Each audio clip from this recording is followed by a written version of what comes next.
Today we will be talking about the marketing mix and why your business should invest in marketing, all from what channels are best to use, email marketing, networking, everything. Welcome back to Rebel Reels. Today we are joined with Jade. Hello. And we are talking about the marketing mix today and sort of anything to do with marketing really. So why do you think small businesses especially should get involved in marketing? Why should they have marketing? Well, first up, it's because you just wouldn't have a business without it, frankly. Yeah. I think there's a common misconception that marketing is kind of fluffy social media or, nice pretty graphics, maybe a flyer through someone's door. But actually it's everything up until that point of sale. Yeah. And actually there's more to it than people think. Exactly. And once that point of sale is done, it also continues after for that retention piece as well. So, you've got a nice client signed up. Might be that they've bought from you once. Well, you're going to want to kind of get them to buy from you again, right? Yeah. Or if they're an ongoing client, you've got them on a retainer basis. How do you consistently make sure that you're communicating with them, they're getting good value from you, and all of that kind of good stuff? So, yeah, I mean, marketing is literally everything in business now, not just one thing, right? Yeah, I think, like you said, people don't realise that, and it's mad that there's still some businesses out there that don't do any form of marketing. Literally. That baffles me. Yeah. I don't know how they got, well, I do know how they've got where they are. Some of them is because they started back in the day. Yeah. They would have had a couple of salespeople on, or they would have done everything on a handshake, which that's great. But we're seeing a lot of people coming to us now because they're starting to realise that you can't run a business like that anymore, and you have to compete digitally with your marketing. Otherwise, sorry, people. That's what's going to happen to you. It's going to crash and burn, isn't it? It's going to crash and burn. But yeah. With social media as well, with social media marketing, do you think, I mean, I kind of know because I'm a social media person as well, but hey, do you think as well that you need all platforms? No. All social media platforms? No. Absolutely not. Because a lot of people don't always work. do think that and think, I need to be on every single one, do every single thing, and it all has to be the same. And yeah. And the other thing I think as well is that people assume that if someone takes on your social media marketing for you, that you're just going to post and then you're just going to suddenly get loads of followers, likes, business. That's not how it works. Yeah. And I think now, particularly, once upon a time, you could definitely have one person running all of your channels for you.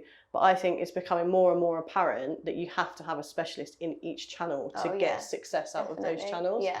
Like the algorithms, the culture of the channel, the audience are all so different across the different channels that if you don't understand how it works, it's just not gonna deliver anything for you. So I think that's quite key now. And that's, people out there charging £100 a month for some social media posting, and actually what that's doing is making people not really believe in social media marketing, because for £100 you can't get fuck all, mate. Frankly, you can't run someone's social media for £100, can you? I mean, come on, that just doesn't work. Literally. So I think people sometimes are shocked when they come to us and I'm like, this is how much it costs per channel, because that's what you need to focus on it per channel. And there's so much that goes into it aside from just posting. There's a strategy behind everything. For a start, literally. And what do you think about email marketing as well? So that's another one, another little branch that again is becoming quite popular. Yeah, absolutely. So when I always talk to people about the marketing mix, they always kind of go, well, we do some posts on social media, and that's always what they have in their mind is what marketing is now. And it's like, no, you need a good mix. That's kind of clues in the title, right? The marketing mix. You need a good mix of channels, a good mix of paid stuff, organic stuff, and everything else in order to deliver a result for you. So email marketing is one of those things that I would definitely recommend to people, especially from a business development perspective. And yes, that does fall into marketing, because actually you have two different types of marketing, right? You have your more brand awareness pieces, that is kind of if someone hears about you or they stumble across you, you've got great brand awareness out there, you've got good posts happening, you've got good engagement, people are talking about you, etc. You're creating that market recall is what we call it. So if someone says, oh, have you ever heard of Rebel Marketing? Oh yeah, I've heard of them.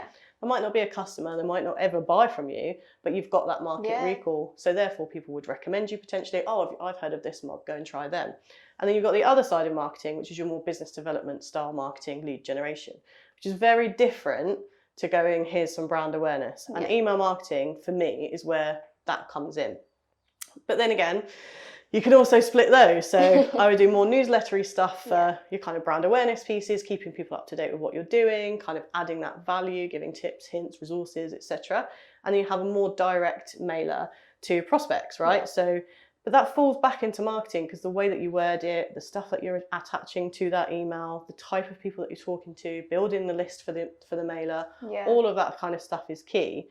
But if you have a newsletter and no BD style mailer, you're kind of wasting your time. A newsletter doesn't really produce that much in terms of leads. You do get the odd one because it's brand awareness piece, right? It does do that, but it's not a direct call to action, generally speaking. It's more of a, here we are, this is what we do, aren't we great? So yeah. Yeah.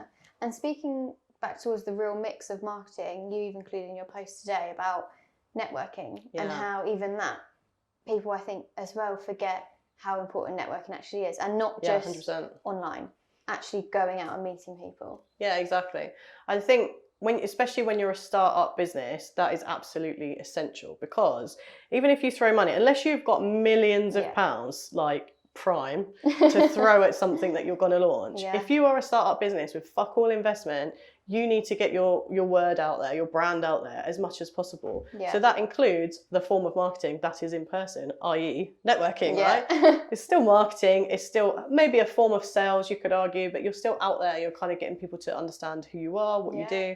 And from that, hopefully you're going to have like either a nice electronic business card and they'll go to your website, or they might start following you on social media. So it begins to build this mix of different types of channels that you're kind of pumping people through to get to know your business. So eventually they will buy from you. Yeah, right? So important.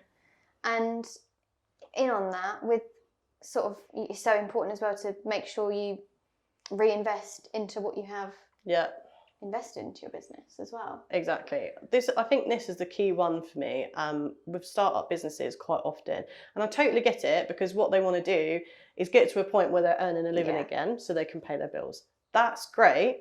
But if you only need $2,000 and you're making $4,000 a month, don't go, oh, nice, I've got $4,000 a month now, I'll go and spend it. If you just want a lifestyle business and you just want to be a freelancer, great. If you want to grow a business, you've got to pump it back you need to put that back into your marketing. You can't be like, oh yeah, no, I really want to grow my business, but I don't want to spend any money. Well, get fucked, mate. You ain't. That's not going to work. You either invest or you put effort in. That's it. And I think people don't realise that. Like you said, they just think, oh, get the money and have fun. If you, like you said, you want to grow it, you need to be doing that, because it does make a massive difference. Yeah, you've got to sacrifice, unfortunately. I think there's a lot of misconception that people, when they start their own businesses, that it's all nice and easy and, off you go. Well, you've got loads of money. It's like, man, it is not like that. Like, even when you've got like, £250,000 turnover, £500,000 turnover, £1 million turnover, you consistently need to reinvest until you get to a level that you want to be at, right? And I guess that is the kind of definitive. But if someone comes to me as a client and goes, I'm a startup, I want to be £1 billion turnover by this time next year, but I haven't got any money to invest. Well, what the fuck do you think I'm going to do with that? There you go. There's your £1 million, mate. Like, I'm not handing it to you on a plate. Like, I don't work for free. No, exactly that. But there's a lot of people that either they don't want to put the effort in, or they don't want to invest. And actually, you have to do one or the other, right? I was lucky in a position that I knew how to market my own business. Therefore, I could do a lot of it without having to heavily invest in kind of other people doing it for me, paid ads, etc. I could do a lot of it without that. But if you don't have that skill set, you're going to have to pay for it or learn how to do it. And it's as simple as that. And if you're not prepared to take that risk and make that investment, you're not going to grow. Yeah, no. And you will see that eventually. Like, I guess some people might be scared to do that in case they don't see it, I don't know, work out or grow. But it does after some time. And like you said, putting your money into it, it will happen and you will grow your business. And I think that's it. It is an investment. It's not a quick win. It's an investment over a long period of time. Like, a lot of people, I think, see some of my content, especially on LinkedIn. They're like, oh, you got 27,000 followers, And then they're like, can you run my LinkedIn? Well, yeah, I can, but you're not going to get 27,000 followers next week. They think it's happened like that. Like, that took me 2 fucking years. Like, you need to invest for 2 years to get to that level. Or... Well, they do say, don't they say, I don't even know actually the saying, but it's something like it does take 2 years to be putting into Oh, work and stuff 100%. to get, yeah. Yeah, I totally agree with that. I think you will always be seeing some return, Yeah. but to get to a place where you've got a solid, consistent level of return based on your output, it takes 2 years of consistent Yeah. kind of marketing growth at whatever it is Yeah. to get to a place that you're comfortable and it's consistent, right? Yeah. So, yeah, very true. Fab. Well, that is it for today's episode with Jade, and I'm sure you'll see us again very soon. Thank you very much.